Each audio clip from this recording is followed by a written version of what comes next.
चल रहा है धुआं धुआं शंभू बॉर्डर, धुआं धुआं शंभू बॉर्डर। अब इसका मैसेज क्या है? ये जो जिज्ञासा पैदा कर रहा है या ये एक तरह फिल्मी तरीके से कर रहा है, बहुत ही सेंसिटिव इशू है यहाँ।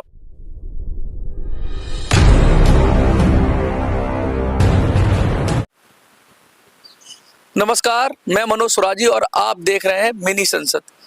कमाल की बात है कि देश के अंदर किसान आंदोलन जिस तरह से जोर पकड़ रहा है, तो सोशल मीडिया क्या कह रहा है? सोशल मीडिया पर अलग अलग चैनल्स पर अलग अलग राय व्यक्त की जा रही है, अलग अलग थंबनेल बनाए जा रहे हैं और अलग अलग तरीके से टाइटल दिया जा रहा है। तो मैं वही कोशिश करूंगा आपको कि परसेप्शन की बात होती है। कोई किसान आंदोलन को कह रहा है कि ये किसानों का आंदोलन है और मोदी सरकार सही से काम नहीं कर रही, तो वहीं कुछ लोग इनको अराजक तत्व भी कह रहे हैं, जो अपने दम पर, अपनी ताकत के बल पर अपनी बात मनवाना चाहते हैं। कुछ लोग कह रहे हैं इसमें से कोई किसान नहीं है। कुछ लोग जनता से जुड़ा हुआ मुद्दा उठा रहे हैं, कह रहे हैं कि भाई जनता को बहुत परेशानी हो रही है, करोड़ों की जनता को बंधक बना लिया है हाईवे रोक कर देने के।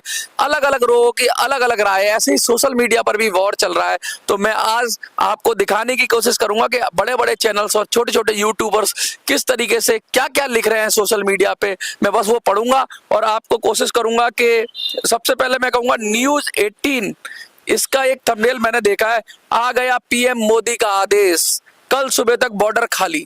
इस तरह का इन्होंने थंबनेल बनाया है। कहना क्या चाह रहे हैं? ये कहना चाह रहे हैं कि भाई अब किसानों को जल्दी हटा दिया जाएगा। तो ये एक परसेप्शन वाली बात है, ये एक अलग परसेप्शन पे कह रहे हैं। एक दूसरा चैनल है जो है न्यूज 18, यही है, किसानों ने ट्रैक्टरों से हटाए बैरिकेड, भयंकर बवाल। तो देखिए इस तरह के थंबनेल और टाइटल बनाए जा रहे हैं। और एक और मैं चैनल का नाम बताऊंगा, इसका नाम है इंडिया टीवी। ये बड़े बड़े चैनल्स हैं। ये कह रहे हैं किसान आंदोलन पर मोदी का ऑर्डर, हटा दिया जाएगा आंदोलन, फाइनल ऑर्डर, धुआं धुआं हुआ शंभू बॉर्डर। किस तरह के, देखिए मतलब जैसे कोई फिल्म के डायलॉग लिखे जाते हैं उस तरह से यूट्यूब में थंबनेल बनाए जा रहे हैं। और ये सोशल मीडिया ने नहीं बनाया है, ये वो मीडिया है जो राष्ट्रीय मीडिया है। कह रही देखिए ये कौन सा चैनल है? ये है न्यूज 18। फाइनल ऑर्डर, धुआं धुआं हुआ शंभू बॉर्डर, बुलडोजर के साथ दिल्ली की तरफ बढ़ रहे हैं किसान। बताइए क्या क्या ये मैसेज जा रहा है? किसान आंदोलन में योगी की एंट्री, दे दी चेतावनी। ये भी इंडिया टीवी की तरफ से ही है। बहुत सारे ऐसे हैं, मैं धीरे धीरे पढ़ने की कोशिश करूंगा आपको और निकालने की कोशिश करता हूं कि भाई क्या क्या ये आज किसान आंदोलन के ऊपर आ रहे हैं, थंबनेल आ रहे हैं। मैं आपको देखिए और निकालता हूं, जो मुझे ऐसा लगेगा कि पढ़ने लायक है मैं बताऊंगा और उस चैनल का नाम भी बताऊंगा। दिल्ली की तरफ मुड़ा ट्रैक्टर, किसान आज उड़ाएंगे होश। ये है NUBT न्यूज। इसको भी काफी लोगों ने पसंद किया है। और Nihang Sikh joins tractor rally, Nihang Sikh हैं वो भी ज्वाइन कर रखे हैं, ट्रैक्टर रैली में ज्वाइन किया हुआ है, तो वो दिखा रहे हैं। द क्विंट ने ये दिया है। और उसके बाद और भी मेरे पास धीरे धीरे आ रहे हैं। मैं देख रहा हूं कि राकेश टिकैत ने कहा है कि वो भी समर्थन करते हैं केंद्र सरकार को। राकेश टिकैत की चेतावनी, ध्यान से सुन लो मोदी सरकार। और ये बहुत चल रहा है धुआं धुआं शंभू बॉर्डर, धुआं धुआं शंभू बॉर्डर। अब इसका मैसेज क्या है? ये जो जिज्ञासा पैदा कर रहा है या ये एक तरह फिल्मी तरीके से कर रहा है, बहुत ही सेंसिटिव इशू है। यहाँ पर एक तरफ किसान है जो देश के अन्नदाता है, तो दूसरी तरफ सरकार है जो कह रही है कि हम अन्नदाताओं को MSP देना चाहते हैं। ऐसे में अगर इस तरह की चटकारेदार, मसालेदार टाइटल बनाए जा रहे हैं और लोग, क्या लग रहा है, लोग अगर इसमें ना खुदा ना खास्ता अगर किसी की जान चली जाए किसान आंदोलन में, तो देश की बहुत बड़ी हानि होगी, नवयुवकों की हानि होगी। तो सरकार को भी चाहिए और किसानों को भी चाहिए कि इस तरह का रास्ता तो ठीक नहीं है। अड़ियल रवैया लोकतंत्र में नहीं चलता है। बात से ही बात निकलती है, बात दोनों पक्षों को करनी चाहिए और बात से ही बात निकलेगी। अब देखिए रवीश जी क्या कह रहे हैं, MSP की गारंटी बना मोदी की गारंटी। तो ये कह रहे हैं कि MSP की गारंटी मांग रहे हैं किसान और मोदी दे रहे हैं अपनी गारंटी। मोदी कह रहे हैं दिल्ली को बचा लूंगा, दिल्ली के अंदर घुसने नहीं दूंगा किसानों को। ये गारंटी है क्या मोदी की? ये रवीश कुमार जी कह रहे हैं MSP की गारंटी बना मोदी की गारंटी। और मैं इसके नीचे जाता हूं, आज तक, क्या किसान आंदोलन में शामिल होंगे बड़े किसान संगठन? किसान आंदोलन, सीमाएं बनी जंग का मैदान। यह भी बड़ा विहंगम दृश्य कहेंगे या बहुत ही अजीब सा दृश्य हो गया। जैसे हरियाणा पुलिस एक तरफ, दूसरी तरफ पंजाब पुलिस, और कह रहे हैं कि पंजाब की तरफ से पूरी एंट्री है, आराम से सब तरफ से प्रशासन मुहैया करा रहा है। तो ऐसा लग रहा है जैसे कोई बॉर्डर हो, ये तो ठीक नहीं है। और दूसरा, सरकारों को भी, राज्य सरकारें भी अपना अपना हित साध रही हैं। केंद्र सरकार फंस रही है तो राज्य सरकार सोच रही है कि भाई हम क्यों पंगा लें किसानों से, क्योंकि किसानों का गुस्से का रुख कहीं पंजाब की तरफ मुड़ गया तो दिक्कत हो जाएगी। भगवंत मान सरकार इसलिए चुपचाप बैठी हुई है। किसान बड़ी बड़ी भारी भारी मशीनें लेकर आ रहे हैं और वो बॉर्डर के जो हरियाणा और पंजाब का बॉर्डर है उस पर बड़ी बड़ी मशीनें ले आए हैं, लेकिन उसमें दिक्कत ये है कि वो मशीनें आई कहाँ से, इतनी महंगी मशीनें जो लाखों करोड़ों की मशीनें हैं, उनका स्वामी कौन है, उनके लिए पैसा कहाँ से आ रहा है, कौन पीछे बैकअप दे रहा है।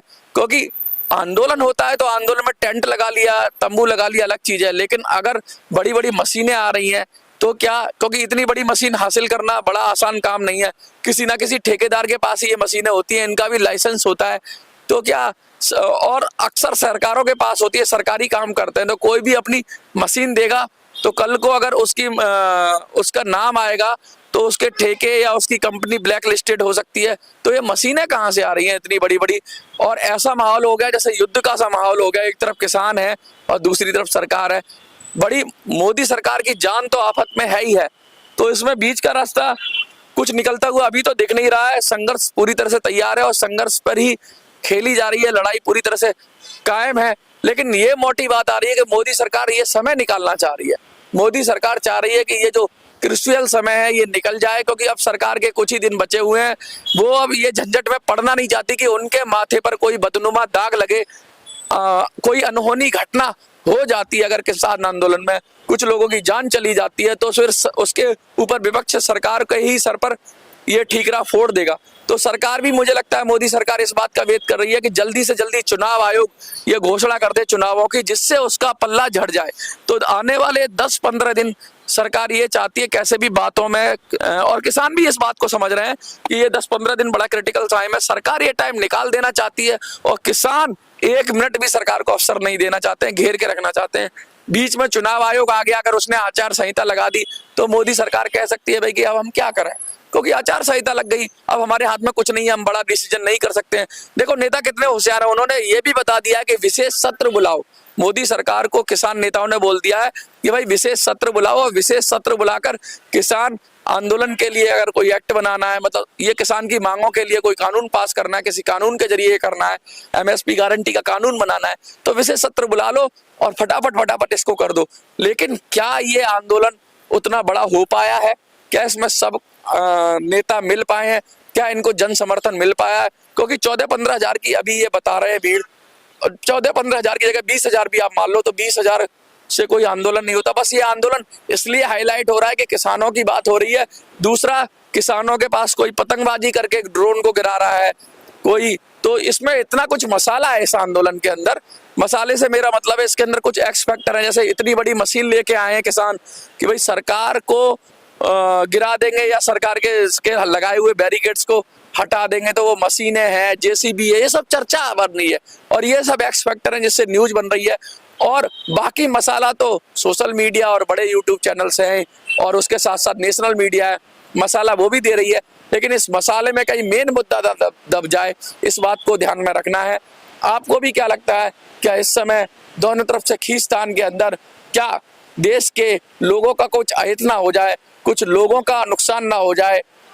मुद्दा तो मुद्दा है, सरकार मानेगी या नहीं मानेगी वो अलग विषय है, लेकिन कहीं ऐसा ना हो इसमें देश का, समाज का अहित हो जाए। आपको क्या लगता है? अपनी राय कमेंट बॉक्स में दीजिए। देखते रहिए मिनी संसद।